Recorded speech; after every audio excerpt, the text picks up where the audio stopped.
Hello, I'm Terrence McNally, and welcome to today's podcast. I sometimes say that in a past life, I worked in the entertainment industry. Comedy in particular. I co-wrote and co-produced novelty records, The Homecoming Queen's Got a Gun, I Like 'Em Big and Stupid, Earth Girls Are Easy, all performed by Julie Brown. I directed comic music videos for some of these songs, and I ended up co-writing and co-producing the film Earth Girls Are Easy. It was a wild ride, and in 1989, I showed up at my 20th college reunion, and that film was playing at the Harvard Square Theater. And while I was a regular that season on Knots Landing. So I made a speech at that reunion asking my classmates what we were doing to live up to our youthful ideals. We'd been the class that shut down Harvard over ROTC and African American studies and being a bad landlord. And I came back to LA and I got involved with environmental organizations and began a move toward the work that I do today. I've produced and hosted this show since 1996, and I consult and speak primarily to nonprofits and foundations, working with them on communications, encouraging them to tell better stories. Now, my transition seems mild compared with that of today's guest, Tom Shadyac, whose phenomenally successful writing, directing, producing career includes the hits Ace Ventura, Pet Detective, Liar, Liar, The Nutty Professor, Bruce Almighty, Patch Adams. His films grossed nearly $2 billion, with a B, and earned him 4 People's Choice Awards and a ton of money. His 2011 documentary, I Am, recounts what happened after a cycling accident left him incapacitated for months. Though he ultimately recovered, he emerged a changed man. In the film, Shadyac meets with a variety of thinkers and doers, including David Suzuki, Noam Chomsky, the late Howard Zinn, Archbishop Desmond Tutu, asking basically 2 questions. What's wrong with society, and what can we do to make things better? Tom's now written a book, Life's Operating Manual, which asks whether life comes with such a set of guidelines. And if so, what are they? And finally, do we have the courage enough to pay attention and to change? I sometimes use a format on this show I call It's Broke, Let's Fix It. We focus on a problem area, say public education or the war on drugs, and then I ask 3 big questions. How is it broken? What's the evidence? How did it get broken? What's the history? And finally, how do we fix it? What are the solutions? And Shadyac has basically taken that approach with all of contemporary society and its cultural story in particular. So rather than spoil the plot by telling you his answers, we'll jump into the conversation. Here on Freeform, we explore the lives, the work, and the ideas of individuals that I suspect have pieces of the puzzle of a world that just might work. We look at new, innovative, and provocative approaches to business, environment, health, science, politics, media, culture, all based on the fact that I believe we can do better, and I want to find out how. Welcome back to Freeform. I'm Tom Shadyac. Good to be here. I didn't know we shared the same history, this shift. Isn't that something? Yeah, you're just further down the road, so I'm looking at my future. Well, right you here. went further up the mountain. Yeah, well, I'd hope to go on further down this path as well and have more conversations. And it's funny how we also have the Jim Carrey I was going to say, connection. Earth Girls Are Easy. Yeah, we both work with Jim. Jim is the key into the next phase of your life. Yeah, It's all of you. As you know, I like listeners to get a feel for the people behind the work and the ideas that we talk about. Now, I mentioned a few highlights, including your film success and your accident and so on. And in fact, your story is kind of a scaffolding that your film and this book sort of start from or rest on. So can you briefly bring to life your path to the work that you see yourself doing today? And feel free to mention mentors, turning points, moments of decision, that sort of thing. Yeah, well, I grew up in a small town, a suburb of Washington, Falls Church, Virginia. And there were 2 forces in my life that kind of shaped me. One was the moral ethics, the foundation of which was the Catholic Church, which I was raised. You were Catholic as well. Right. We shared that again. Yeah. Guilt, again, being another access point. And what I heard inside of the Catholic story that moved me was the morality, the values, the ethics, the ethos of the central figure, Jesus. It wasn't the dogma, but that was a very powerful part of my life. The second informing narrative was what the culture was teaching me, which was what was important in life. And it was these counter ideas to the moral values which I was learning. It was to accumulate as much as you could. It was giving me a definition of success that had to do with square footage, amount of money, personal power, position, etc. And I was able to walk that path, as you said, through my art. I graduated from the University of Virginia as a government major, and very naturally went into joke writing. So you could see comedy is based on absurdity, and my first job was in government as a Senate page, and I could see the absurdity of this. I mean, we literally had to learn how to hold the water glasses of senators without putting our fingerprints on them. So I could see this absurdity, this gap between how we live our lives and how the positions of power tell us to live. But I walked down that path of success when I got into show business. I decided to try this, what I believed was a gift that I had for making people laugh, and I found a tremendous amount of success there after a lot of struggle. But then when I got those fruits, when I got the spoils, if you will, it's called spoils for a reason, I felt it spoiled. I saw this gap. I felt this hypocrisy between what I was taught and what moved me in my life. And I simply, which is what Life's Operating Manual is about, I want to use and follow the principles according to what works. And if those principles, the accumulation, the power, the position, the status, the fame had worked, I would be here promoting that gospel, of course. Yeah. But it didn't bring what it had promised. The hole, if you will, inside each of us was not filled in any way. And yet, as I followed those morals and those principles of sharing my art, sharing my life, the principles of compassion, empathy, altruism, those did pay, if you will. They paid a deep, rich reward. So that's kind of it in a nutshell. And now I'm, as you are doing through this conversation, pursuing more of this path. The bike accident plays a key point in because it's interesting.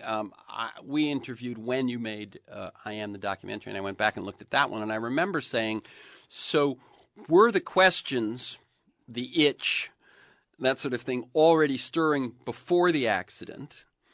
And then the accident happens, and I'll let you tell the story. But what I'm looking for in that is, if the itch was already happening, would the shift have happened without the accident? Right. Well, it's hard to say because the ifs are a very challenging subject. It's very likely that the shift would have happened because it is truly, I believe, the basis of who I am. So I would have found it one way or another. But maybe it would have been a different accident, if you will, an accident of spirit instead of a physical accident. Yeah. But no, I don't know if I told the story as cleanly in I Am. I certainly didn't have a bike accident and then, quote, saw God and had this revelation. Yeah, right. It wasn't like Paul falling off the horse. You fell off the bike. Yeah, it was not Tarsus. Paul went to Tarsus and saw the image of Jesus. No, I had, as I said, as a young boy, I had felt the power of these ideas, and I had pursued those ideas, sometimes more passionately and dedicated than other times. But I'd always been interested in the writings of the saints and the sages and the mystics, the Thomas Mertons, the Gandhis, the Thoreaus, most recently Emerson and the poets. And it was the bike accident that caused me to make a film directly about my pursuit of these ideas. And I had been shifting my life for years. So when I got the spoils of success, they sort of came at liar. When I did Ace Ventura, I got Directors Guild minimum, so you didn't make a lot. Right. You did see the doors of, quote, access open up. Nutty Professor, the money started to come. Liar, it really started to come, and it didn't feel right. I felt privileged to be an artist who was offered work and had access to work and talented people to work with, and that felt like it was enough. And then all this other stuff, money, wealth, came with it, and it just didn't feel right. And I remember going out with a friend, and I said that to him, and he said, well, then you can give me some of it, right, which most would say. But I felt something. I felt the gap. And, of course, I didn't have the courage at that point, but I was giving away a fair amount of money at the time. I did feel the needs of others. I did feel this incongruity between what I felt and how I was living. And I did move to the mobile home park before. I did, awaken to some ideas, especially when I saw how nature worked. After I worked on Bruce Almighty with Morgan Freeman, Morgan's a real naturalist. You know, he's looked at nature very closely. And Morgan turned me on to Ishmael by Daniel Quinn, which is really a study of the spark of life in everything, the divine spark. And that shifted me greatly, because when I realized my life was completely out of order with how nature worked, nothing in nature, of course, taking more than it needs. Right. I was taking everything that I could. That's what we're taught to do. That really shifted me. But these shifts had taken place before, and then the bike accident had me talk about it. It simply had me make a film about it. I want to tell people the show and that sort of thing, but just quickly, the bike accident, we've referred to it a few times.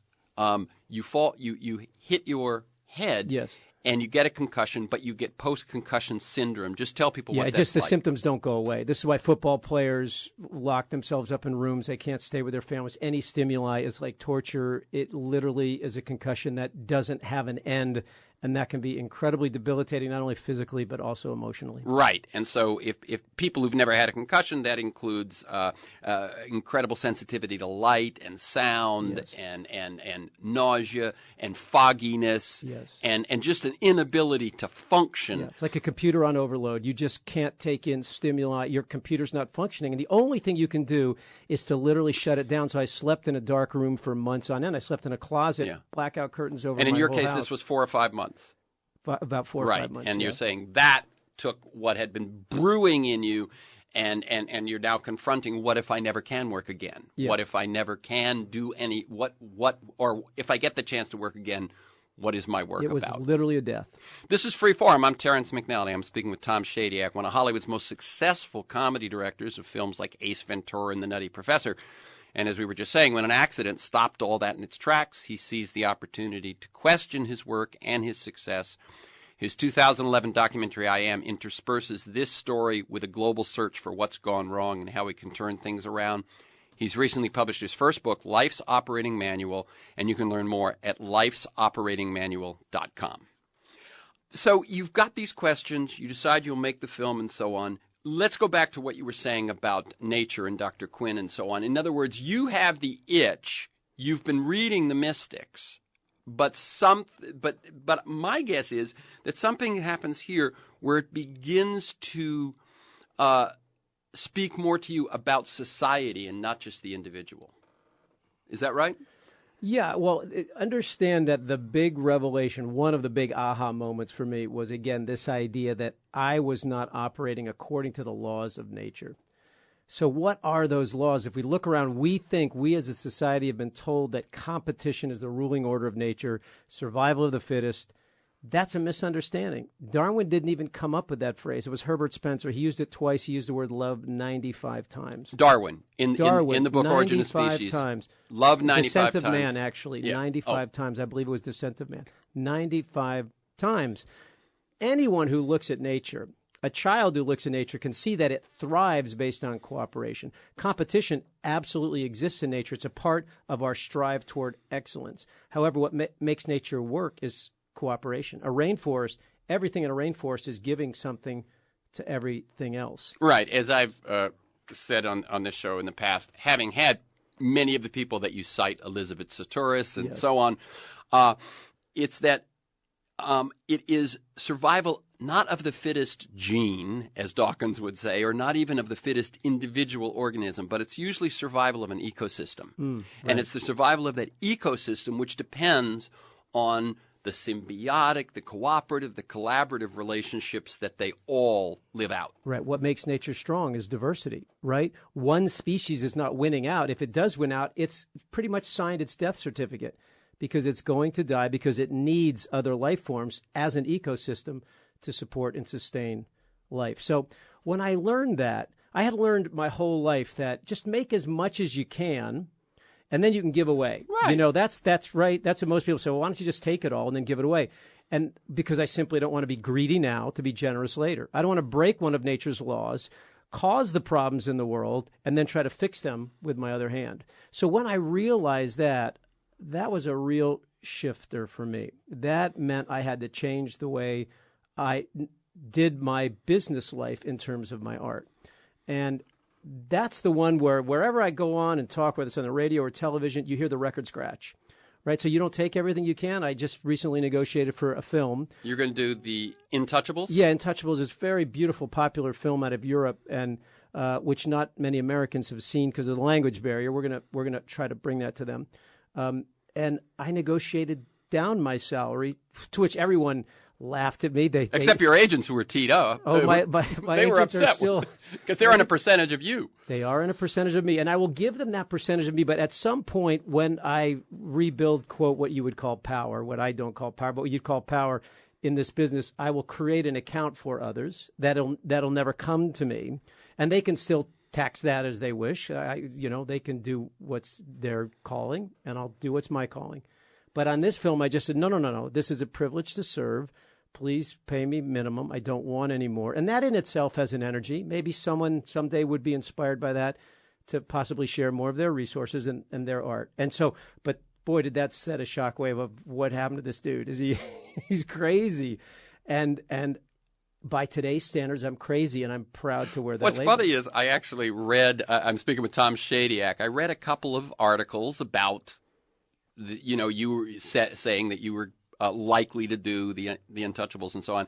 And they actually talked about sort of the negotiations aren't finished yet and so on, giving you the impression that it's because you were asking for so much. And my guess is that the reason the negotiations took a while was that you were not playing the game. It's funny. I read that article too, and it was hilarious because it was the opposite. Yeah. Someone said the negotiations are complicated because I have a history of making a lot of money and being a point player, meaning you get a gross a point in the film or two, and it was the opposite. So and just for people, the Intouchables, I've seen it and I highly recommend it. Tell people what it is and why you decided this was the first. In other words, you did I Am, your first documentary, but this is your first back into the big picture kind of thing, why you chose this story. Oftentimes we don't choose them, they choose us, and this one was chosen for me. It is about the relationship, interestingly, between a very wealthy man, someone with old wealth, and this is a true story. That's right. Someone who was very, very wealthy and of privilege. All the way, the wealth went all the way back to the Napoleonic era. His family got a percent. They were the first agents, and when that property began to be given out again, that was taken by Napoleon, he got a percent. His family got a percent. So it's about that gentleman who has an accident. He's a quadriplegic. Very wealthy person has an accident. Here we go. Paralyzed. There's another parallel coming. Paralyzed from the neck down.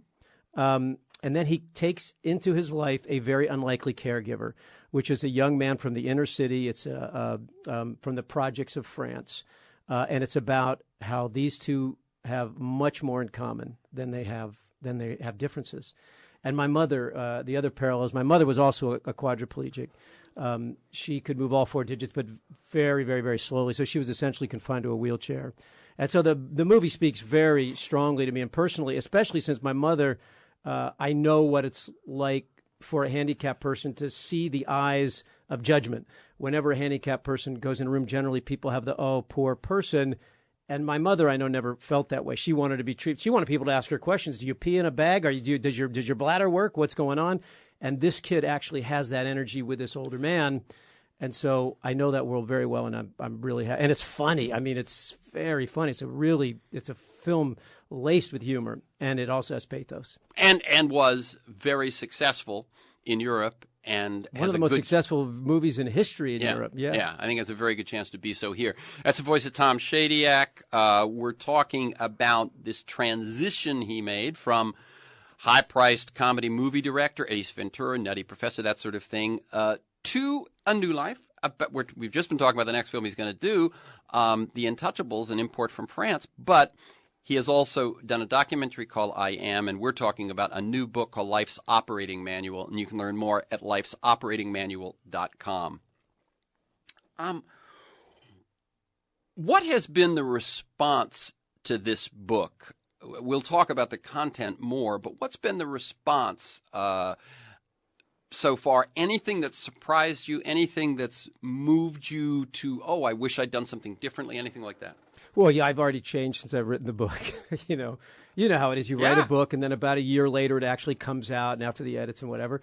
And I've actually evolved a bit, I think. The core of the book, I certainly support. I just have this this mounting idea that it's all working out for good. And I would write an additional chapter, if you will, or additional, maybe it'll be the next book. But I just feel like life knows what it's doing, even with a species that we think of as kind of crazy and off. I think that offness of our species is necessary because it will teach us the onness of our species. Just like when you go and you travel internationally or when there's a flu season, oftentimes to boost your immune system, you introduce the disease. And so I think we're introducing the disease of how not to do things. You know, we've seen it in much more violent examples with things like the Holocaust and other atrocities, but we still see it today. It's showing up in gun violence in schools and in the economy that's broken for many. But I do think that life knows what it's doing, and we're quickly, relatively in terms of evolutionary scale, quickly going to wake up to the fact that this does not work. Okay.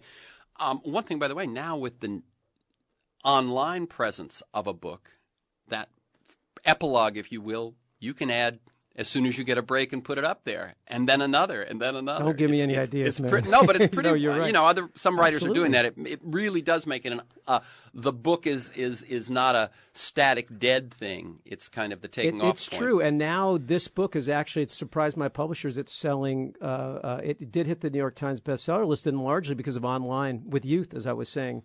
And off air, he mentioned that it's actually young people who are buying this book, which is interesting, and it may be because you have this weird personal story that kind of. And I think it's also, well, first of all, my films are an access point, but also young people, they don't have the baggage that we have. They don't have 50 years of a societal messaging on their backs. They're still open to what might actually be reality. Yeah, you anticipated criticism of your book, I assume, and you confront one of those criticisms immediately at the very start of the book, raising the point that you are not the most likely or most qualified messenger.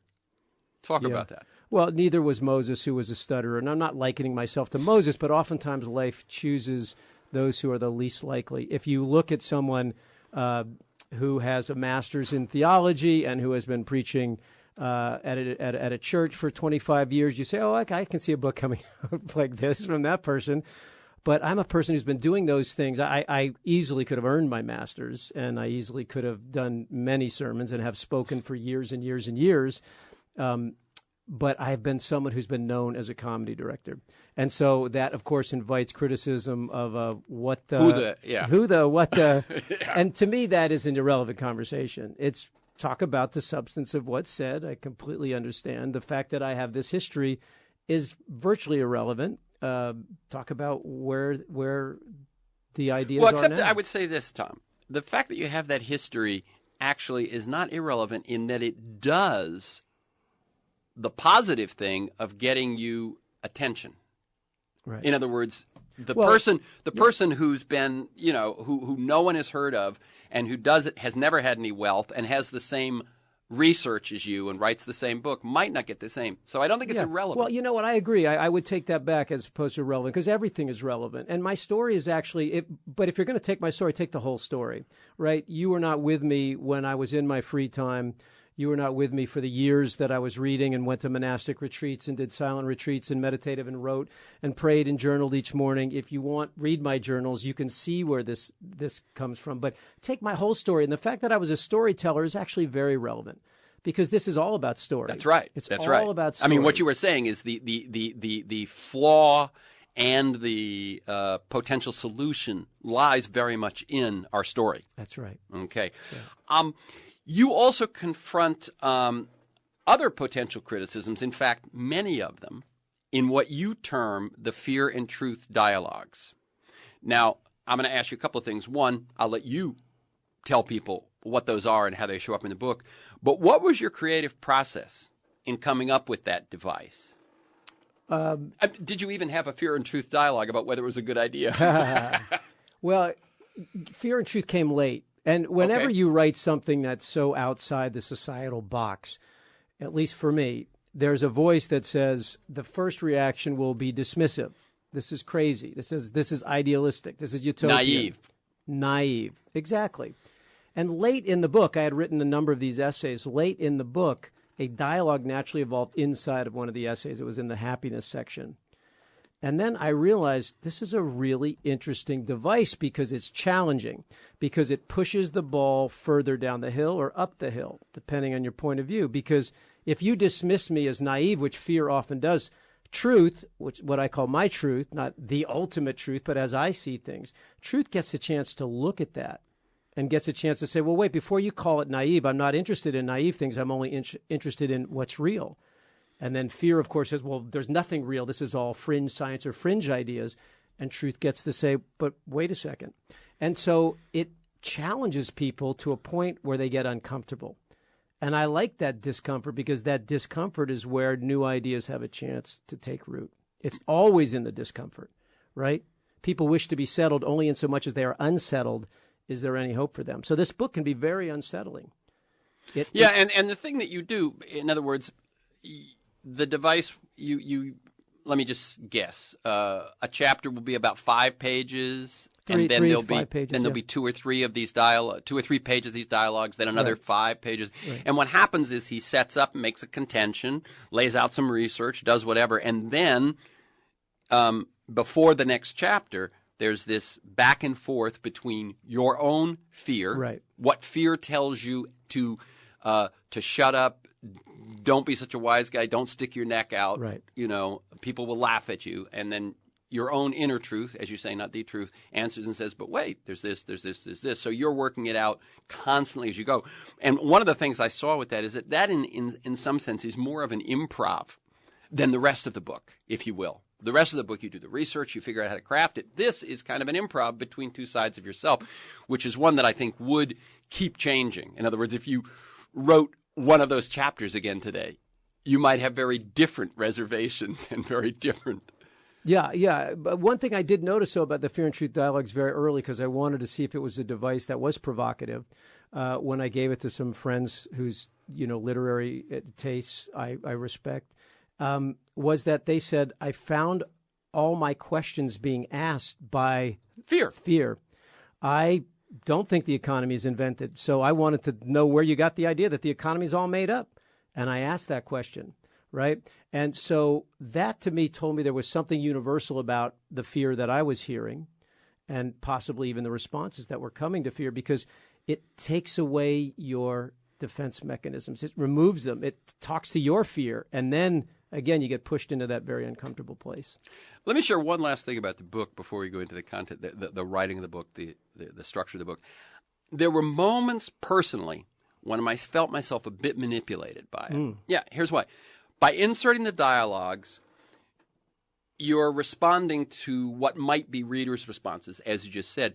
One of my responses was, you set up the big question at the start, is what's at the core of all this? Are there instructions from life to how to live life? What are they, and so on? And then you take a long time answering. And a part of me was saying, enough with the fan dance. What's the answer? My guess is that you did that intentionally with your understanding of story to keep us engaged. Do you get where I'm coming from? Yeah, well, I don't necessarily write with your experience in my mind, right? So you may be further down the road, and you may be saying to yourself as you read some of this, because, look, I've heard your radio show. I'm not here by accident. I really respect what you do.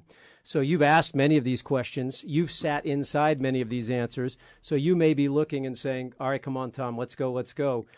I think that my conversation is to go back to the place where I first started discovering these ideas, and I wanted to share that experience with the audience. I didn't want to bring them to 2013, the Tom Shadyac today. I wanted to take them back to the 2001, if you will, when I started to realize, I am asleep. I thought I was awake, but I'm asleep. And so I think that is the approach I took to the book, and why at some points you may be saying, giddy up. Yeah, in other words, there's a secret out there. What is it? But I think I hear what you're saying. And let me just assure listeners, the total is only 240 pages, and they're not it's not a fat book. It's not a big book. Even with my occasional impatience, the trip doesn't take that long. Yeah, and your impatience may have been your journey because the impatience may have been the idea that needed to sit with you. Because we're all, truly, those of us, quote unquote, who are further down the path, and this is not an indictment of you, it's an indictment of the idea that, come on, hurry up, people, and get it. I think we're all playing a note. We're all playing a note. This is one note in the symphony, and all of us are playing a note. And I think that we need to respect all the notes being played by others. Not hurry up and get where I'm at. Come on, get where I'm at. It's what note are you playing? I offered this in the very beginning. You said the word you felt manipulated at times. And again, nobody's experience is wrong. Trust me. It's their experience. My intentions, and written very early, were, please understand that I'm not here to teach you anything. I'm here to share my journey. And if it speaks to you, fantastic. Because that takes down the judgment. I'm somewhere where you need to be. This is something that I've experienced. And if you're experiencing something different, if you're the person who is experiencing wealth and it has brought you all the happiness in the world, you're that percent of a percent who the studies have said is a small percent. I'm interested in you. I want to know what you've learned because my experience is different. Maybe I can learn from you as well. And when the judgment is removed, we can have conversation. Yeah. Yeah. And as I said, the manipulation was just kind of, I look at these things, I just was going, how's he structuring this? But still, the trip is definitely worth it. I'm Terrence McNally. I'm speaking with Tom Shadyac, one of Hollywood's most successful comedy directors. Films like Ace Ventura, The Nutty Professor, Bruce Almighty. When an accident stopped all that in its tracks, he questioned everything and did in 2011 a documentary, I Am, and very recently published his first book, Life's Operating Manual. You can learn more at lifesoperatingmanual.com. The big question the big two questions that you ask in this book, again, are? Well, again, that film, I Am, especially what's wrong with the world, what can we do about it? This question asks a different question, which is, who are you? Well, but I thought what it asked was, are there instructions, and if so, what are they? Right. And all has to do with and then who the are you? answer becomes sort of who are you? Yeah. Is there an operating manual to life? Right? I start with a short little essay about we accept the idea of an operating manual, whether for a washing machine or a computer, but is there one for life? And I did this talk once, and I asked a bunch of young people, where would you look for it if there was one? And you would look at life, right? They eventually came up with it. You would look at life. You would look at a rainforest, an ocean, a coral reef, the biosphere, your own biology. You would look at life. And there are operating instructions around life. There's a great quote that I love from Desmond Tutu, and I asked him in I Am, what's wrong with the world? And he said, Tom, and he wasn't speaking in a religious context. He said, Tom, God has given us instructions on the box of this thing we call human being, and we are not following the instructions on the box. And again, he wasn't pointing you to dogma or religion. He was saying that there are instructions, right? And when you reap violence and when you reap aggression, you sow aggression. When you sow, I should say, you reap. And so we're sowing these seeds unaware that are giving us the world that we have. We talk so much about the things on the outside. Like we look at all the events in the world as if they are apart from us. And when we realize that they are a part of us and not apart from us, that's when we really get to recreate things. Because we are taking responsibility for our energy and who we are, and that will always reflect outwards. Once we say that we are all connected, once we say, if we make that leap, which, again, if the basic place that we look for answers and instructions always is going to be life around us, and we look honestly, we will see we are all connected. We are all interdependent. One of the things that I have said for a long time is that when people say, what do you mean by a world that just might work? What's that? And I say, well, it's different in all different realms, but it's a worldview. And it's this worldview. Rather than defining reality as dead, separate, and static, reality is alive, dynamic, and interdependent, interconnected. And I say that if you go to the beach, or you walk in a forest, or you look in the face of a child, this is obvious to you, and yet we act as if it's not so. Once you accept that, though, then that, the worldview, becomes a reality. And then you can that applies to the positive and the negative. Mm-hmm. That's what you were just saying, that the problems are not just out there. That if we are all connected, if we are all one, we are somehow of and part of the problems. Yeah. I would even take it one step further, that love is actually how things work. And the second I say love, I hope that people haven't changed the channel, the station channel, because I don't mean it as a sentiment. I mean it as a very practical force that may be holding the electron in rotation around the nuclei. Literally, what is holding it? No science can tell you what is love but the attraction, and that somehow that electron is staying in rotation. Love is what moves us and what makes life thrive. So Emerson says in his famous essay, Compensation, that love is the only thing with no negative compensation. Only love multiplies. Only love multiplies. Read Compensation. I can see that you haven't read it. That's right. It is literally the essay of all essays of his, and it tells you how life works. So we may have all this technology. We think it's a positive, and I say in the book it's neither positive or negative. It is just what it is. It's the value that we put into this technology that makes it either positive or negative. Because when we got the car, we lost the use of our feet. You see, there's always a negative. There's a polarity to everything. You only can experience satiation when you know the depths of hunger, right? That first sun in spring is so warm because you know the coldness of winter. The only thing that doesn't have that polarity is love, because love is actually how things work. So I just push it into the next practical, which is even what Einstein said, which is why he said our moral leaders were geniuses in the art of living. He was not saying they were sentimentalists, taught to give us something to point at. He was saying they were geniuses in the art of living. And the other thing I want to say, when you said, what does that world look like? It's not a bunch of people in khaki and with scarves on and, tie-dyed shirts. It is all the diversity of life. It is full of arguments. It is full of color. It is full of differences. There are still problems in the world, but we treat each other as family, and we treat nature as family. So what are the rules of family? You can have the petulant young daughter who's not obeying you and doing everything wrong, but you don't let her starve. When she's sick, you take care of her, right? Well, as you point out at one point in the book, in one of your dialogues between truth and fear, would you do this to yourself? Well, no. Would you do this to your family? No. To your larger family, to your friends? No. Where do you draw the line? At what point does it become okay for people to be sick and ignored, hungry and ignored, poor and ignored? Exactly. And that point, I think, when we realize that we are actually all family, which the Human Genome Study says we all come from the same two parents. It's traceable lineage in sub-Saharan Africa. When we realize that, we'll begin to take care of each other at that level. Still have the arguments. This is the way we should do things. Families argue more than anyone. Of course. But at the center of the family is a kind of love that takes care of people when they're sick, that feeds them when they're hungry, and educates them as best they can. And those are the basic things I think we need to understand to have what you call this world that actually works. Yeah. And it's interesting when you said love, not sentiment, but actually the attractive force that holds things together.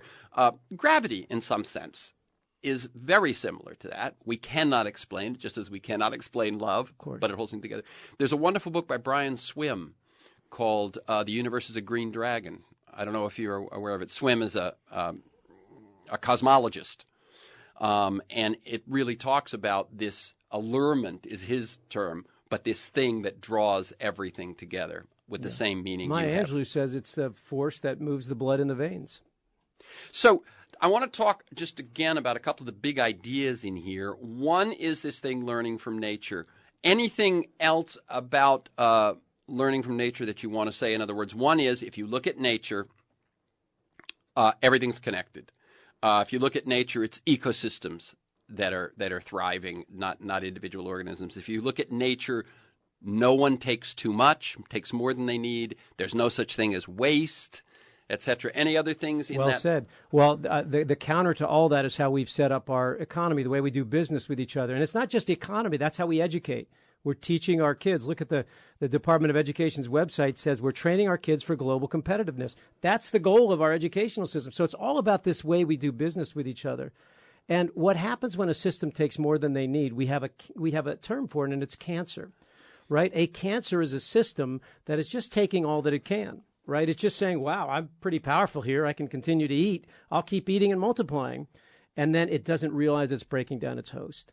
So we're that right now. We literally advertise it on television. We teach it in our schools. We don't realize it. It's why kids are walking into school with guns. It's the root reason that we have put them into a competitive, violent ideology. You are to compete with each other and berate and beat each other. Well, beat each other and then berate each other comes out of that. But you're to compete with each other, not cooperate with each other. And until we learn that, and we teach our kids that, if you're the greatest violinist in school, fantastic. You play your note, you do your violin, and then give what you can to those around you. And if the other person's the greatest legalist, the strategist, let him teach you. And you can work together, not against each other. It's interesting. Last week's guest was Rafe Esquith, the award-winning fifth grade teacher in L.A., who I've had a number of times. And one of the things that he does in his classroom is there's a lot of group work. And there's even former students come in, and it's all this cooperation. Yeah, competition comes from the word competare. It means to strive with.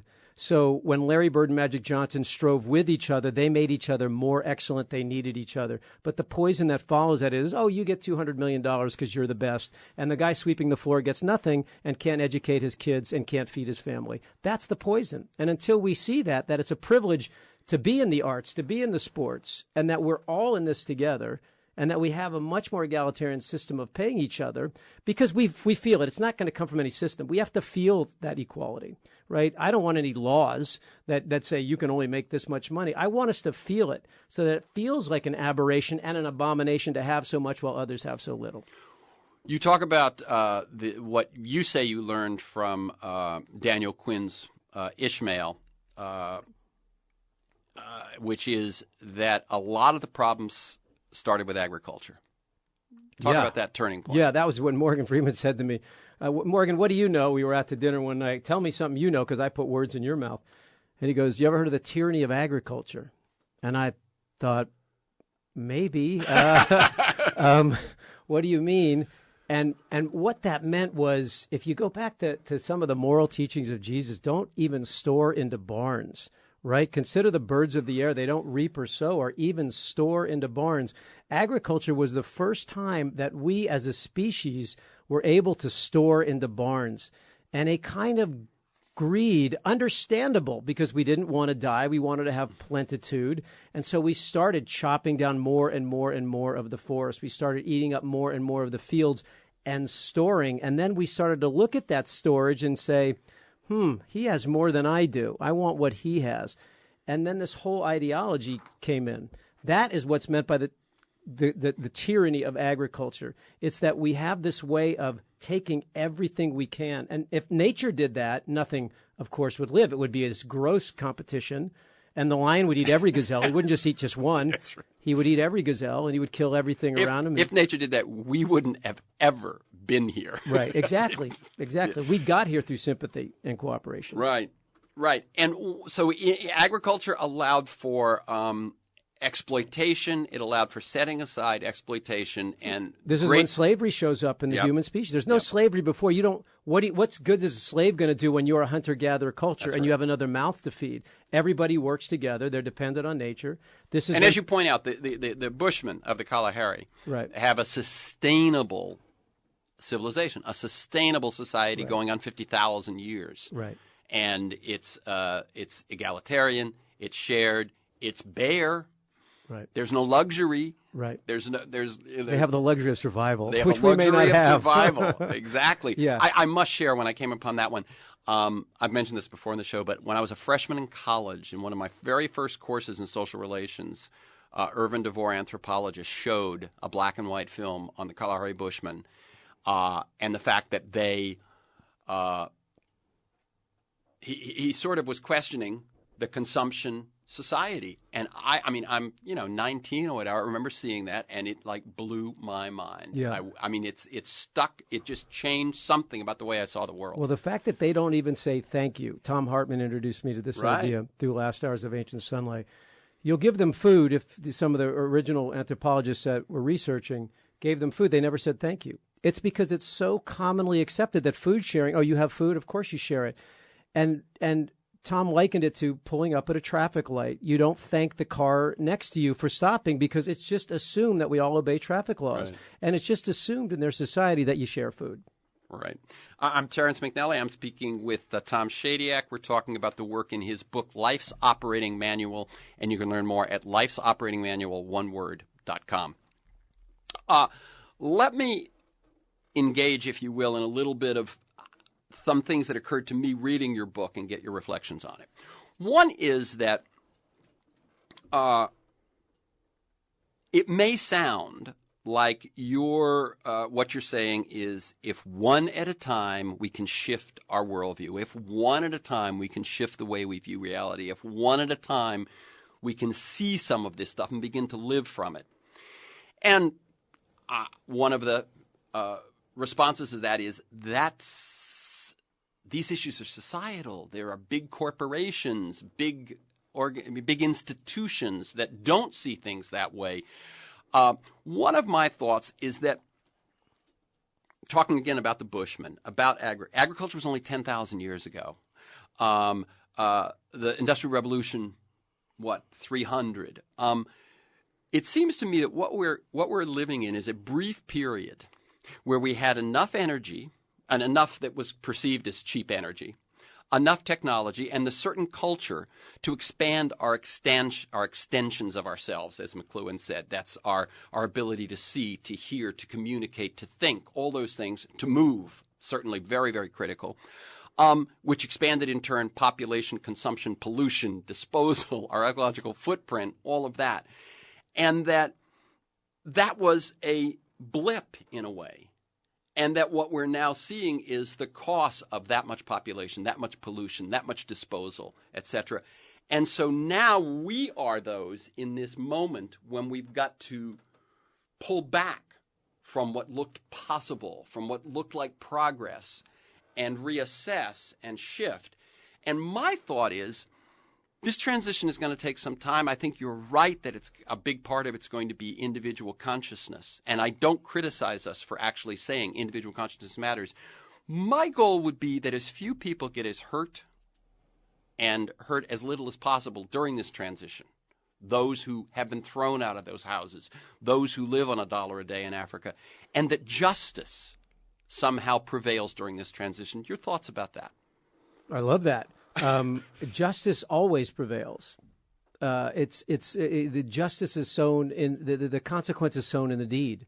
So just because a person doesn't go to jail doesn't mean that there's not justice served. We've all seen the Zimmerman case. Whatever side you fall on, justice is already served. So I just want to say that to begin with. We're at a very, very, very interesting time. First of all, we're not going back. So when we talk about the Sam Bushman, we're not going back. I think that this was life's way of saying, you know what, I want to get more creative. I want to just really push that envelope, as you said, to expand, to see what can we do, where can we go, how can we experience more diversity. And so we have all these technologies and all these inventions. Now we have to change the ethos behind those technologies and those inventions. That's it. So we still are going to want energy. We're still going to be looking for energy supply, but we have to change the ethos behind it. It can't harm other life that we need to coexist with. It can't harm the future of our own children's future of the species.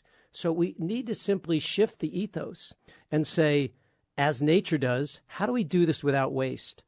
Like a doctor does, with no harm. How do we do this with no harm? And if we can't do it with no waste and no harm, we can't do it. We've got to look for another door. And if we can't find that other door, it's not time then to go through any of these doors. So the majority of this has to do with shifting the God. The God of our lives is money. It's so perfect that it's written on our money, right? God is on our money. In God we trust, right? Because it's the opposite, right? It's like, what does the devil do, in the old stories? He puts it right in front of your face, right? What is the symbol of apple, right? It's the story. It's a bite out of the apple, right? It's from the story of the Garden of Eden, right? I mean, of Eden, of Adam and Eve, right? It's the bite in the apple. It's like, oh, I'll stick it right in their face. They won't even see it, right? And so when we shift this God of money to the God that is what I call God, which is life, love, connection, all those things you mentioned, it's all going to change. And one thing that I certainly saw in your book is, and I think you mentioned it, expressions like "get real," but in the real world, right, are very often the answers to something like what you just said. And what they usually mean is money. Yeah. Or even, I would say, when they say "get real" or "in the real world," they say money and evil are what count. The funny and thing if you is don't take those two things into account, you're fantasy land. It's the funny thing is that's the ultimate unreality. If I pull out $1 right now, right, $100 bill and a Tootsie Roll, and we're on a desert island, guess what's more valuable? It's only the idea we place behind it. It's not real. It's the idea we place behind it. And when we realize that all this stuff, when you said corporations, some criticism of my work is that I do talk about the individual transformation, and I don't give enough credit to people coming together. And I certainly don't intend that at all. However, I don't believe anything exists outside of the individual ethos, meaning that there isn't a corporation that exists in the world that doesn't follow us. They're all followers. Shell Corporation is a follower of us. The second we all come together, again, it's coming together, but through individual realization as well, saying, John Francis, we talked about in the book, he gave up driving himself. People thought he was crazy. He started one of the founders of the environmental movement. I can make a difference with my one act, right? He shifted me. Now I don't drive as much. I bicycle. And when enough people come together and say, I'm not going to drive, watch Shell go, can't wait to find that new thing. Well, I was going to say, one of the things that we do see is the sharing economy. I don't know if you've been following this, but I have, yeah. Because of technology, we are now able to connect with people and reference people. And because of the social networking and the speed of all of that, we now have car sharing. We now have home sharing. We now have, but this is Airbnb, this is Lyft, this is Uber, this is Sidecar, this is all these things. This is, I think, the most disruptive thing that's come along in a while. And it's interesting that it's the arc of the technology, that has sort of in some way separated us and made us so avaricious that may actually say, well, wait a minute, I don't need a car. Right. If I live in an urban population and I have a social network, I do not need a car. What I was thinking was that prior to a certain point, and it's either the discovery of oil or World War II or something, people went after, for the most part, the majority of people went for what they needed. There were the wealthy, there were the greedy, but most people. And then World War II, every house needed a car. Every house needed a washing machine. And then it got worse than that, right? And it seems to me what's happening now really a lot among a young generation, which you say is picking up on your book, is saying, well, wait, I don't need that. There's a cost to that, right, whether it's maintenance or monthly payments or all of this. And so I do see some trends where, again, technology that took us there is now maybe going to give us a way to get out of there. Yeah. Well, I just don't want to put the cart before the horse, and I don't want to bow to something that I consider a false idol. And technology, to me, is a false idol because it is only the ethos that you're talking about that is now spreading. The greatest story, I think, almost inarguably in history is what's called the Jesus story, whether you believe in it or not. It certainly is a story that is spread with more power. And it was spread well before technology because there was a truth and a power in that story. Now, could it spread quicker now because of technology? Certainly. But it is the story itself that has the power, right? The technology is a tool in the hands of that power. So let's give power to what the real revolution is, which is people are beginning to wake up to how things work, to the fact that the way we're doing things isn't working. They're finding in themselves something more powerful about community, about engagement, about activism, about taking care of each other, sharing their talents and their time, creating strong families and communities, growing food that actually is healthy and sustainable. They're finding a power there. That's where the real power is.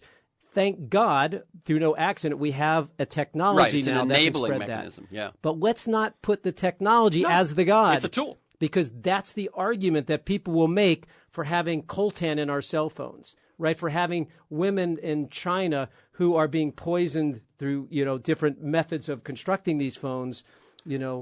That's what we need to look at. Because otherwise we say the technology is worth it. We got to get the technology. It's not. the ethos, and then use the technology as a tool. Okay, we've come to the end of the hour, Oh, and my I had a goodness. bunch of more good questions. So again, the book is Life's Operating Manual. The website is lifesoperatingmanual.com. Thank you, Tom Shadyac. Keep up the good work. Brother, thank you. Appreciate For this it. week's conversation and many other interviews, articles, transcripts of interviews, and to join me in pursuit of a world that just might work, go to TerrenceMcNally.net, TerrenceMcNally.net, or a world that just might work.com. They're the same website. If you want to receive my weekly email announcements of upcoming guests, what we're going to talk about, 3 or 4 articles of background, sign up at my site or email me at temcnally@mac.com, temcnally@mac.com. You can also subscribe and listen to Freeform on iTunes. Thanks to G, my engineer, Stan Mizrahi in production, and to you, my listeners. I look forward to being with you again.